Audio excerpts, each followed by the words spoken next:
یہ سورۃ الکہف ایک خاص تناظر میں نازل ہوئی تھی،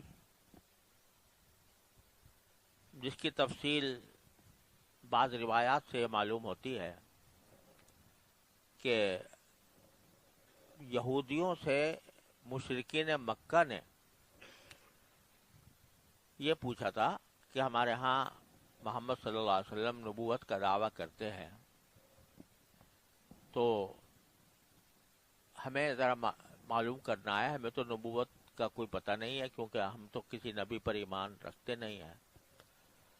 آپ کے ہاں انبیاء پر بھی ایمان ہوتا ہے، آپ کتابوں پر بھی ایمان رکھتے ہیں، تو کوئی ایسی بات بتائیں کہ جو ہم ان سے پوچھیں، جس کے نتیجے میں وہ جو جواب دیں تو اس سے پتہ چل جائے کہ وہ سچے ہیں یا جھوٹے ہیں۔ تو انہوں نے مشرکین کو 3 سوال کرنے کا حکم دیا تھا کہ آپ رسول کریم صلی اللہ علیہ وسلم سے 3 باتیں پوچھیں۔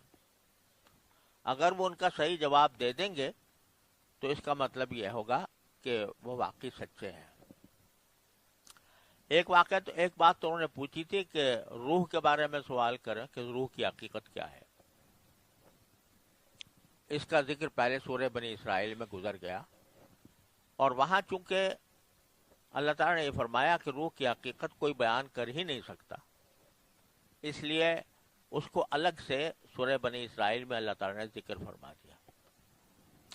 باقی 2 سوال یہ کیے گئے تھے کہ آپ ہمیں وہ عجیب واقعہ سنائیں کہ جس میں کچھ لوگ تھے، بلکہ انہوں نے 7 کا لفظ کہا تھا کہ 7 افراد تھے جو کافروں سے فرار ہو کر ایک غار میں جا کر چھپ گئے تھے، اور وہاں کئی سو سال سوتے رہے اور پھر زندہ ہوئے۔ عجیب واقعہ ان کا، وہ سنائیے۔ تو رسول کریم صلی اللہ علیہ وسلم، اور تیسرا سوال یہ کیا تھا کہ اس بادشاہ کا ہمیں حال سنائیے جس نے مشرق و مغرب اور شمال و جنوب دنیا کے چاروں اطراف میں سفر کیا تھا۔ تو اس کے ان 2 سوال جو تھے، ایک وہ لوگ کہ جو غار میں پڑے سوتے رہے تھے اور پھر اللہ نے ان کو زندہی حالت میں اٹھایا، اور وہ ان کی ایک کرامت اللہ نے ظاہر فرمائی، تو اس کا واقعہ اس صورت میں بیان کیا گیا ہے، اور اسی لیے اس کو سورۃ الکہف کہتے ہیں۔ کہف کے معنی غار کے ہوتے ہیں۔ اور دوسرا واقعہ ذوالقرنین کا ہے، جو اسی صورت میں سب سے آخر میں بیان ہوا ہے۔ تو رسول کریم سرورت عالم صلی اللہ علیہ وسلم نے یہ قرآن کریم نے یہ واقعات بیان فرما دیے، نبی کریم صلی اللہ علیہ وسلم نے ان کو بتا دیے، جس سے رسول کریم صلی اللہ علیہ وسلم کی نبوت کا اس بات ہو گیا۔ اسی لیے اس کو سورۃ الکہف کہا جاتا ہے کہ اس میں پہلا واقعہ اس میں غار والوں کا بیان کیا گیا ہے۔ اس سورہ کہف کی کچھ فضیلتیں بھی احادیث میں وارد ہوئی ہیں۔ ایک صحیح حدیث میں جو مسلم شریف وغیرہ میں مروی ہے، یہ ہے کہ جو شخص سورہ کہف کی ابتدائی 10 آیتیں یاد کر لے اور اس کو پڑھے تو وہ دجال کے فتنے سے محفوظ رہے گا۔ اور بعض روایتوں میں آخری 10 آیتوں کے بارے میں یہ بات کہی گئی ہے۔ اور یہ بھی کہا گیا ہے، ایک روایت میں ہے جو رسول کریم صلی اللہ علیہ وسلم سے تو نہیں لیکن بعض صحابہ و تابعین سے مروی ہے، کہ جمعہ کے دن سورہ کہف اگر کوئی شخص پڑھے تو اس کے لیے اللہ تبارک و تعالی زمین و آسمان میں پھیلا ہوا ایک نور پیدا فرما دیتے ہیں، اور وہ اگلے جمعہ تک اس کے گناہوں کی مغفرت کا سبب بنتا ہے۔ اسی لیے جمعہ کے دن سورہ کہف پڑھنے کا معمول بزرگوں کا ہمیشہ سے رہا ہے۔ اسی طرح ایک موقوف روایت میں یہ بھی ہے کہ سورہ کہف کی آخری 5 آیتیں اگر کوئی پڑھ کے سوئے تو جس وقت اٹھنے کی نیت سے وہ پڑھے گا تو اس وقت اللہ تبارک و تعالیٰ اس کی آنکھ کھلوا دیں گے۔ یہ فضائل بھی سورہ کہف کے وارد ہوئے ہیں، اور صحابہ کرام سے مروی ہے کہ سورہ کہف کی وہ بکثرت تلاوت کیا کرتے تھے اور اس کو اپنے لیے بہت برکت اور رحمت کا ذریعہ سمجھتے تھے۔ ربنا آتنا من لدنک رحمتا وہیئ لنا من امرنا رشدا، یہ دعا ہے اصحاب کہف کی۔ اصحاب کہف نے یہ دعا مانگی تھی۔ کب مانگی تھی؟ کہ یہ 7 حضرات تھے اور وہ ایک ایسے بادشاہ کے دور حکومت میں تھے جہاں وہ ان کے اوپر توحید کی وجہ سے بڑا ظلم کرتا تھا۔ سارا معاشرہ شرک میں ڈوبا ہوا تھا، بادشاہ خود مشرک تھا اور توحید کے قائلوں کو اوپر ظلم ڈھاتا تھا۔ تو اب یہ بیچارے پریشان تھے کیونکہ اس شہر میں رہنا جہاں ان کے اوپر اس طرح ظلم کیا جا رہا ہے یہ ان کے لیے بڑا مشکل ہو رہا تھا۔ تو ان کا واقعہ جو ہے وہ نبی کریم صلی اللہ علیہ وسلم سے کسی نے پوچھا تھا کہ ان آدمیوں کا کیا واقعہ ہے کہ جو 300 سے زائد سال غار میں پڑے سوتے رہے تھے، اور وہ عجیب واقعہ ہے۔ کہنے والے نے یہ کہا تھا کہ وہ عجیب واقعہ کہ جس میں کچھ لوگ غار میں پڑے سوتے رہے تھے 300 سال تک، وہ کیا واقعہ ہمیں بتائیں۔ وہ ایک طرح سے یہ واقعہ مشہور تھا عیسائیوں کے اندر، اہل کتاب میں، تو انہوں نے یہ سوچا کہ نبی کریم صلی اللہ علیہ وسلم کو اس کا کیا پتہ ہوگا، کیونکہ یہ عیسائی کتابوں میں تھا اور کہیں اور کسی کو اس کا زیادہ پتہ نہیں تھا، اور تھا عجیب دیکھنے میں۔ تو قرآن کہتا ہے، جب اس واقعے کو بیان کرتے ہوئے قرآن کریم کہتا ہے کہ ام حسبت ان اصحاب الکہف والرقیم کانوا من آیاتنا عجبا، کیا تم یہ سمجھتے ہو کہ وہ اصحاب کہف کا جو واقعہ ہے وہ کوئی عجیب چیز تھی؟ تم اس کو عجیب سمجھ رہے ہو؟ یعنی ہماری قدرت سے کیا چیز بعید ہے؟ لہذا اللہ تعالیٰ نے، اگر میں نے اپنی قدرت سے کسی کوئی ایسا کام کیا جو دیکھنے میں بڑا عجیب معلوم ہوتا ہے، وہ میرے لیے کوئی عجیب نہیں ہے۔ شروع یہاں سے کیا ہے واقعے کو، ام حسبت ان اصحاب الکہف والرقیم کانوا من آیاتنا عجبا، کیا تم سمجھتے ہو کہ یہ کوئی عجیب چیز تھی؟ بتا یہ دیا کہ کچھ بھی مانگ رہے ہو اللہ تبارک و تعالیٰ سے، کچھ بھی مانگ رہے ہو تو اس کو یہ نہ سمجھو کہ یہ ایک عجیب چیز ہے، میں مانگوں گا تو کہاں ملے گی مجھے۔ اللہ تعالیٰ کیا کوئی چیز عجیب نہیں ہے، کوئی چیز عجیب نہیں ہے۔ تو تم جو یہ سمجھ رہے ہو کہ یہ بہت عجیب واقعہ ہے، کوئی عجیب نہیں ہے، اس لیے کہ میری قدرت میں تو سب کچھ ہے، جس طرح چاہوں کر دوں۔ تو سکھا یہ دیا کہ دعا مانگتے وقت جب اللہ تبارک و تعالیٰ سے دعا مانگے بندہ تو یہ نہ سوچے کہ یہ کیسے ہوگا، یعنی ایک طرف مانگ بھی رہا ہے اللہ تعالیٰ سے اور دل میں شک بھی ہو رہا ہے کہ یہ پتہ نہیں ہوگا بھی نہیں ہوگا، یہ تو بڑی عجیب چیز ہوگی، بڑی غیر معمولی بات ہوگی، کیا مانگوں اللہ میاں سے۔ بعض اوقات دماغ میں یہ بات آ جاتی ہے۔ تو پہلے لمحے پر اللہ تبارک و تعالیٰ نے اس خیال کو ختم کر دیا کہ یہ جو 300 سال تک وہ پڑے سوتے رہے غار میں اور زندہ رہے، یہ تم اس کو عجیب سمجھ رہے ہو؟ تو کیا سمجھتے ہو عجیب چیز ہے؟ ارے کیا عجیب ہے، ہماری قدرت سے، ہماری رحمت سے کیا چیز بعید ہے؟ اس واسطے کبھی یہ نہ سمجھنا کہ میں جو کچھ مانگ رہا ہوں وہ تو بڑی عجیب بات مانگ رہا ہوں، تو پتہ نہیں ہوگی کہ نہیں ہوگی۔ تو کتنی ہی عجیب چیز نظر آ رہی ہو، لیکن جب اللہ تبارک و تعالیٰ سے مانگا جائے گا تو وہ کچھ عجیب نہیں ہے اللہ تبارک و تعالیٰ کے لیے۔ یہیں سے کہانی شروع کی ہے قرآن کریم نے۔ تم سمجھتے ہو کوئی عجیب چیز تھی؟ کچھ بھی عجیب نہیں تھا، ہماری قدرت سے کیا بعید تھا۔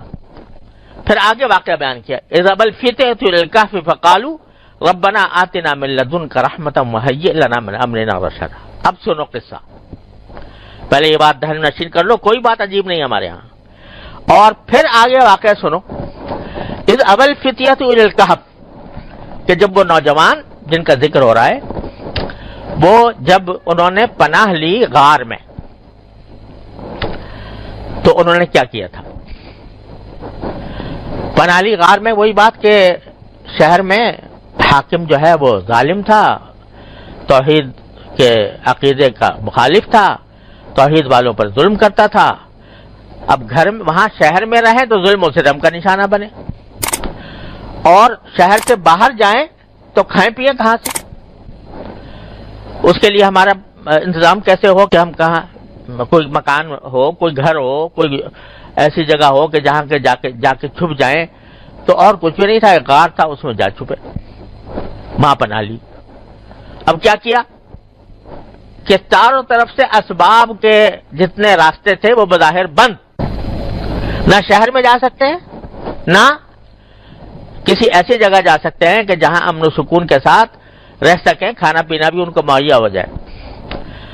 اس وقت دعا کی انہوں نے وہاں جانے کے بعد کہ ربنا آتنا من لدنک رحمہ. پہلی بات کہ ہمارے پروردگار ہمیں خاص اپنے طرف سے رحمت دے دیجیے، رحمت عطا فرما دیجیے، رحمت عطا فرما دیجیے، خاص اپنی طرف سے رحمت عطا فرما دیجیے. رحمتم من لدنک، یہ عجیب عنوان ہے کہ خاص اپنے پاس سے دے دیجیے. صرف یہ بھی کہہ سکتے تھے کہ رحمت دے دیجیے، رحم فرما دیجیے، لیکن کہا کہ رحمت خاص اپنے پاس سے دیجیے. کیا معنی؟ کہ ایک تو رحمت آپ کی وہ ہے کہ جو سب بندوں کے اوپر ہے، سارے بندوں پر. ہر ایک آدمی جو ہے وہ سانس لیتا ہے، زندہ ہے، وہ بھوک لگتی ہے کھانا کھاتا ہے، پیاس لگتی ہے پانی پیتا ہے، نیند آتی ہے تو سوتا ہے. یہ ساری اللہ تعالیٰ کی رحمتیں ہی تو ہے نا. لیکن وہ رحمتیں سب کے لیے عام ہیں. تو وہ رحمتیں تو آپ کی ہیں ہیں جو سب کچھ بھی ہیں، لیکن ہمیں آج اس ضرورت ہے آپ کے پاس سے کوئی خاص رحمت کی، جو آپ کے پاس سے خاص آئی ہو. کیوں؟ اس لیے کہ ہم مصیبت میں گھرے ہوئے ہیں، ایسی مصیبت میں گھرے ہوئے ہیں کہ نہ جائے ماندن نہ پائے رفتن، نہ ہم شہر میں واپس جا سکتے ہیں اور نہ ہمیں اس صحرا اور جنگل میں کوئی زندگی کے آثار نظر آتے ہیں کہ اس میں رہ کر ہم اپنی زندگی گزار لیں گے. اس مصیبت میں ہے. تو اس واسطے ہمیں ایسی رحمت کی ضرورت ہے جو خاص آپ کی طرف سے ہو. یعنی کہ عام جو رحمتیں ہیں ان کے علاوہ ہمارے لیے کوئی غیر معمولی رحمت عطا فرما دیجیے. من لدنک رحمت وہیئ لنا من امرنا رشدا، اور ہمارے لیے آسانی سے مہیا کر دیجئے ہمارے اس معاملے میں کوئی بھلائی کی چیز. ہمارے اس معاملے میں، کس معاملے میں؟ کہ ہم ظلم و ستم سے تنگ آ کر شہر سے نکل چکے ہیں، آگے بظاہر کوئی راستہ نظر نہیں آ رہا. تو ہمارے اس معاملے میں آپ کیا دے دیجئے؟ کوئی بھلائی کا راستہ ہمارے لیے آسانی کے ساتھ پیدا فرما دیجئے. رشدہ، یہ رشدہ کا لفظ جو ہے میں نے ترجمہ بھلائی سے کر دیا، ورنہ بڑا عجیب جامع لفظ ہے. ایک تو ہوتی ہے ہدایت تو، اور ایک ہوتی ہے رشد اور رشد، جس کا یہاں پر استعمال کیا گیا. ہدایت عام طور سے جو ہے وہ روحانی معنی میں آتی ہے کہ آدمی صحیح دین کی طرف چلا جائے، صحیح راستہ اختیار کر لے. لیکن رشد کا جو لفظ ہے یہ در حقیقت آتا ہے کہ آدمی جو کام کرے وہ ٹھیک کرے، جو کام کرے ٹھیک کرے. وہ ہے چاہے دین کا کام ہو چاہے دنیا کا کام ہو. دنیا کا کام بھی اگر کوئی آدمی ٹھیک طریقے سے نہیں کرے گا تو خراب ہو جائے گا نا. تو دنیا کے کام میں بھی رشد کی ضرورت ہے، اور رشد جو ہے یہ در حقیقت یہ مسلمان کو بھی چاہیے، کافر کو بھی چاہیے. کیونکہ اتنا رشد ہو کہ اس صحیح طریقے سے کام کرے. کوئی اگر بات کہی جا رہی ہے تو ڈھنگ سے سنے، یہ ساری باتیں اس کے اندر داخل ہیں. صحیح, ٹھیک ٹھیک. اللہ, تو یہ لفظ بڑا اہم ہے کہ ہمیں اپنے خاص رحمت سے ہمیں کوئی ایسا طریقہ سجا دیجئے جو آسانی سے ہمارے لیے رشد یعنی رشد کا راستہ پیدا کر دے. اب پیغمبر کہتے ہیں جب ان سے خطاب ہو رہا ہے کافروں سے, تو کہتے ہیں الیس منکم رجل الرشید, کیا تم میں کوئی ایسا آدمی نہیں ہے کہ جو ڈھنگ کی بات سن سکے, ڈھنگ کی بات سن سکے؟ ایسا آدمی نہیں ہے تم میں کوئی. مطلب کافروں میں بھی رشید ہو سکتا ہے کہ وہ جو کم از کم سوچے سمجھے صحیح طریقے سے بات کو سنے. تو یہ ساری باتیں رشد کے اندر داخل ہیں. تو یہ نہیں کہا کہ ہدایت دے دیجئے, بلکہ یہ فرمایا کہ آتنا من لدنک رحمتا وہیئ لنا من امرنا رشدا, ہمیں رشد عطا فرمائیے, رشد عطا فرمائیے, یعنی جو کام کریں وہ ڈھنگ سے کریں, ٹھیک کریں, اس کا انجام بھی اچھا ہو. رشد ان تینوں معنوں کو شامل ہے. ایک تو یہ کہ کام ٹھیک کریں, دوسرا یہ کہ ٹھیک طریقے سے کریں, تیسرا یہ کہ اس کا انجام بھی اچھا ہو. یہ تین چیزوں کا مجموعہ ہے رشد. تو اللہ تعالیٰ سے مانگا کہ اپنے پاس سے مجھے دے دیجیے. اب دینے کا ایک طریقہ یہ بھی ہو سکتا ہے کہ بڑی مشقت ہو رہی ہے, بڑی پریشانی لائق ہو رہی ہے, اس منزل تک پہنچنے کے لیے آدمی پریشان ہے کہ کس طرح اس منزل کو طے کروں. تو لفظ بھی کیا استعمال کیا, ہیئ لنا, ہمارے لیے آسان کر دیجئے وہ راستہ جو ہمارے لیے بہتری کا ہے, جو ہمارے لیے نجات کا ہے, وہ راستہ ہمارے لیے آسانی سے مہیا کر دیجئے. یہ دعا کی. تو پہلا ہی کام کیا کیا, پہنچتے ہی غار میں پہنچتے ہی یہ دعا, آتنا من لدنک رحمتا وہیئ لنا من امرنا رشدا. تو اللہ تعالیٰ فرماتے ہیں کہ انہوں نے میری قدرت پر بھروسہ کر کے, میری رحمت پر بھروسہ کر کے یہ دعا مانگی. فضربنا علی آذانہم فی الکہف سنین عددا, تو ہم نے کیا کیا کہ ان کے کانوں پر تھپکی دے دی کئی سال تک کے لیے. کانوں پر تھپکی دینا یہ کنایا ہے سلانے سے, ہم نے ان کو سلا دیا کئی سال. یعنی وہ پہلے اللہ تبارک و تعالیٰ نے یہ بتایا کہ مانگا کیا تھا انہوں نے, اور پھر اس کا مختصر خلاصہ یہ بتا دیا کہ ہم نے کئی سال تک ان کے کانوں پر تھپکی دے کر انہیں سلا دیا. آگے تفصیل بعد میں بیان فرمائی. نحن نقص علیک نبأہم بالحق, وہ بعد میں تفصیل آگے بیان فرمائی, لیکن نتیجہ پہلے بتا دیا. اس دعا کا نتیجہ یہ ہوا کہ فضربنا علی آذانہم فی الکہف سنین عددا. تو پھر یہی ہوا کہ اللہ تعالی نے سلا دیا ان کو, اور 309 سال سوتے رہے غار میں. 309 سال نہ موت آئی, نہ کھانے پینے کی حاجت ہوئی, نہ گلے سڑے, پڑے سوتے رہے. اور اس کا ظاہری سبب بھی قرآن نے بتا دیا کہ سورج نکلتا تھا تو ان کے غار سے کترا کے گزر جاتا تھا, اور وہ الگ وہ پڑے سوتے رہتے تھے. 309 سال کے بعد آنکھ کھلی تو اب دیکھا کہ بھئی ہم سو کے اٹھے ہیں, اب کچھ بھوک لگی ہوگی کہ ابھی کھانا چاہیے. تو کسی کو بھیجا کہ جا کے بھئی شہر سے کوئی کھانے پینے کی چیز حلال لے آؤ, اگر حلال کہیں سے تو ملے. تو اور ساتھ میں یہ بھی کہہ دیا کہ ذرا خفیہ طریقے سے جانا, چھپ چھپا کر, کیونکہ اگر بادشاہ کو پتہ لگ گیا تو پھر ہمیں گرفتار کرے گا, پھر ہمیں ظلم کرے گا. اب جہاں جا کر وہ کھانا لینے کے لیے گئے کسی دکان پر, تو وہ پرانا سکہ کہیں پڑا ہوا تھا 309 سال, وہ اس کو دکھایا کہ بھئی اس کے دے دو کھانا. وہ کہتا ہے بھئی تم کہاں سے لے آئے سکہ, یہ تو سکہ اب چلتا نہیں, 309 سال پہلا.